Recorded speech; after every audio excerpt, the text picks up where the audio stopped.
Hello, everyone. My name is Susan. I'm a registered nurse at Kaiser Manalua.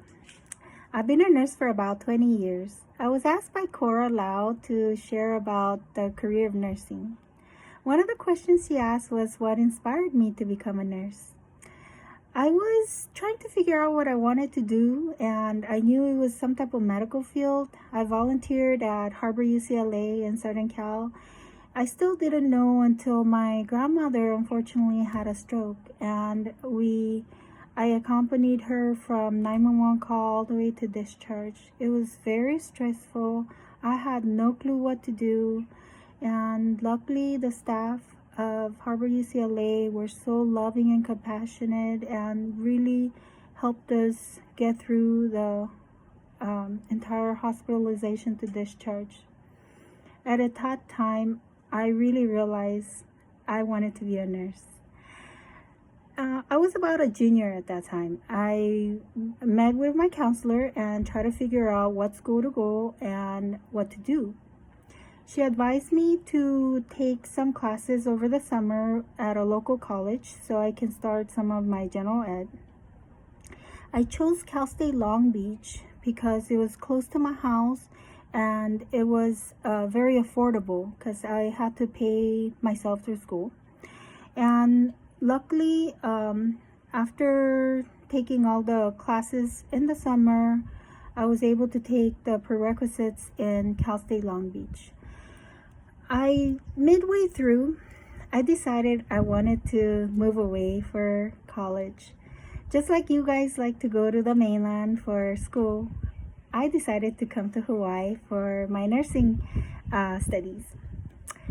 But always transferring from one school to another becomes a little bit challenging because each nursing school has have different prerequisites. And according to the prerequisites that they require, that's the GPA that they look at before they accept you or not. And each school has different criterias before they accept you into their nursing program. The nursing program normally starts in your junior year. So in Cal State Long Beach, for example, had a test you needed to take, an interview, and then the GPA were the deciding pointers. But for HPU, they accepted me, but I needed to finish about 2 more classes of prerequisites because they weren't the same as Cal State Long Beach. That prolonged my nursing studies about half a year more. So I was able to start after I came to Hawaii in the nursing program.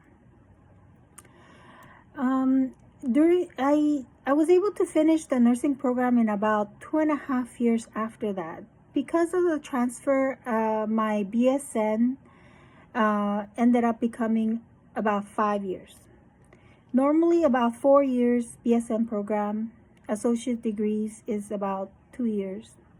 I do want to encourage you guys to go for your BSN because more and more hospitals are moving towards just hiring BSN than associates. So it'll be a good pointer when you graduate and are trying to look for jobs. Another thing that you do need to accomplish is passing the RN test after you graduate. I personally took about 3 to 4 months just to study to make sure I could pass the test after my graduation. And thank God that I was able to pass the first time, but I had lots of colleagues and lots of friends who had to take it multiple times until they were able to pass it. So don't get discouraged. Many people take it multiple times if they need to.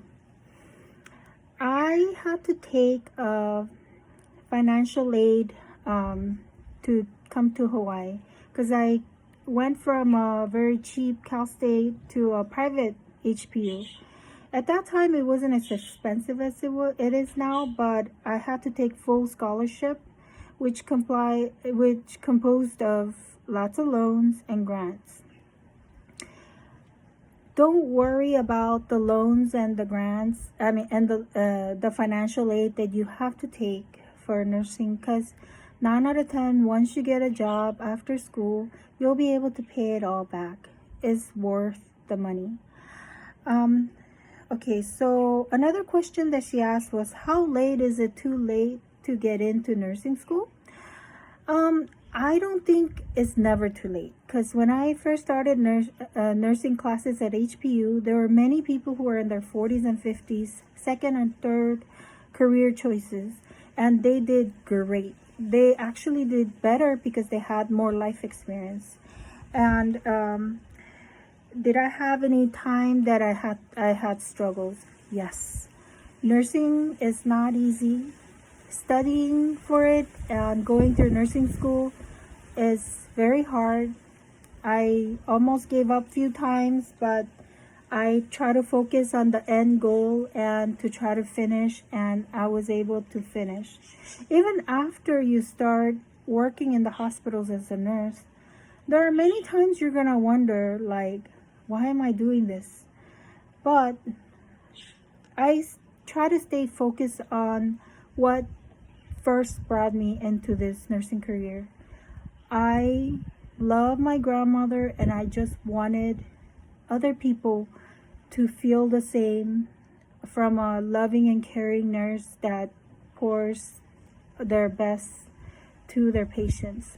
So if you go in to nursing career knowing where you stand in your heart, I think you will understand that this is a career that is life changing. It's not just life changing for yourself, but it's also life changing to everyone that you come in contact and your patients.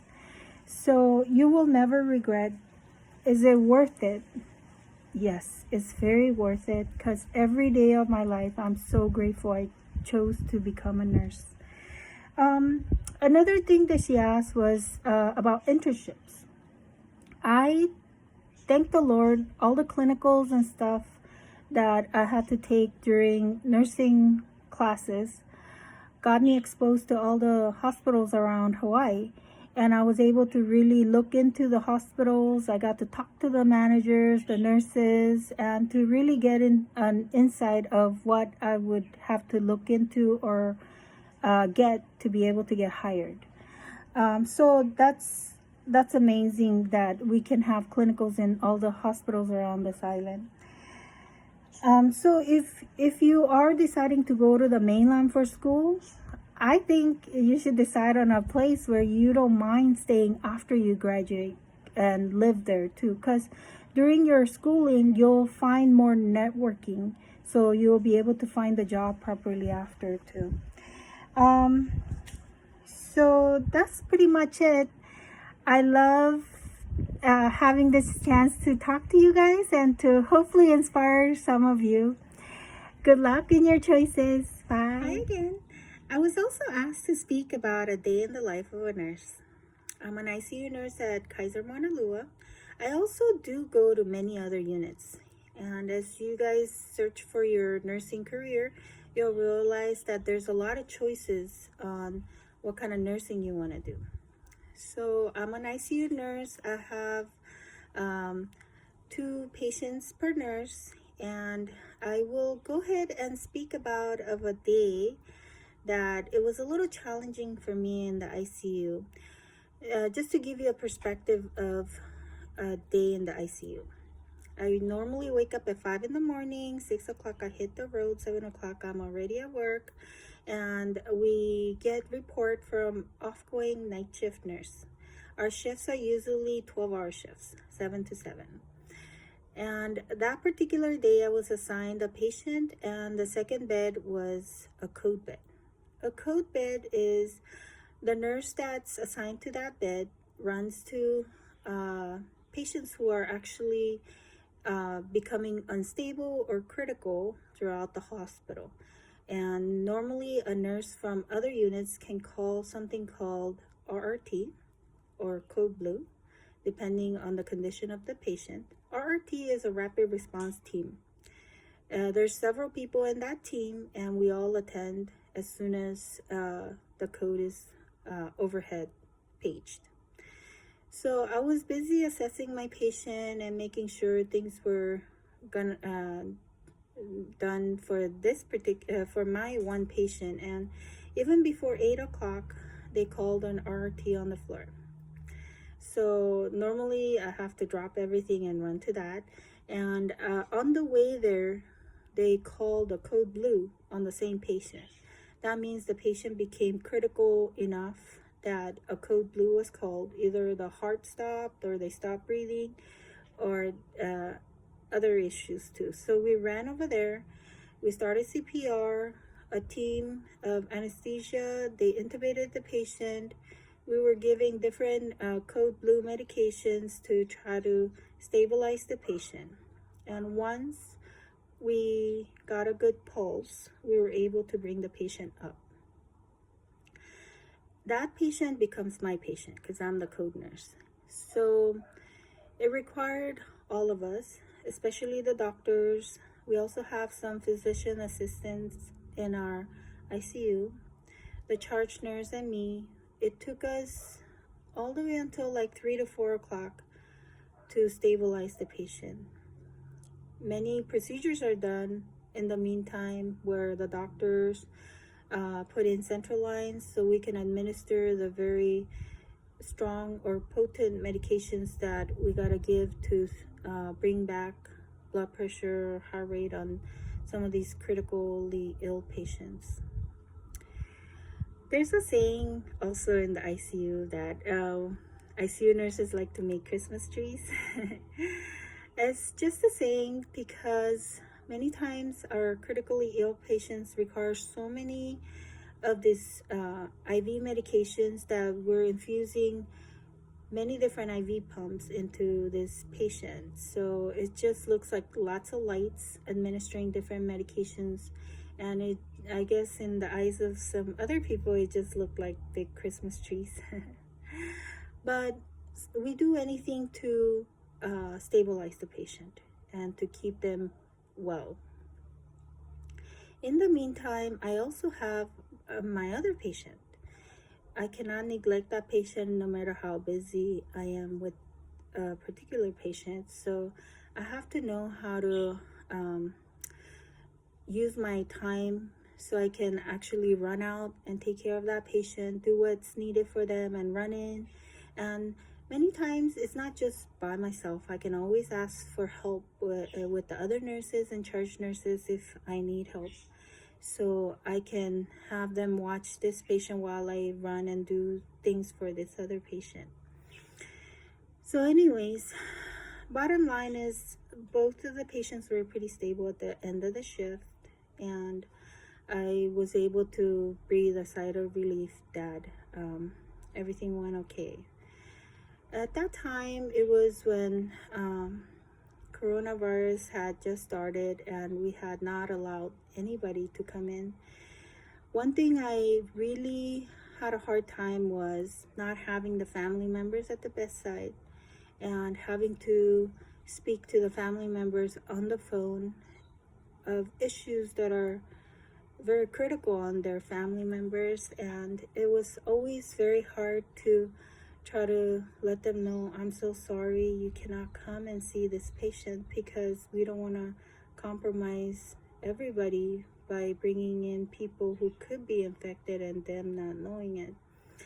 So for me, that was the hardest thing, trying to divert family members from coming in when they're crying. They just want to see their family member in their critical times. And that's been a big change and adjustment for me. Luckily, things are changing and things are getting more stable. So hopefully we'll have more family members at the bedside. But for me, a day starts by driving home to work. And my number one prayer is that, God will give me strength. And my drive back home is praying for the people that I actually took care of that day. And I don't want to go into too much detail because it's going to confuse all you guys, but that's pretty much what happened that day for me. There are many days that are not this busy when you have stable patients, but as a nurse, we do everything possible to give the best care and best opportunity for the patient to get better. And that's pretty much it as an ICU nurse. Hopefully that gave you guys a little insight of what an ICU is like and make your decision accordingly. Okay, bye.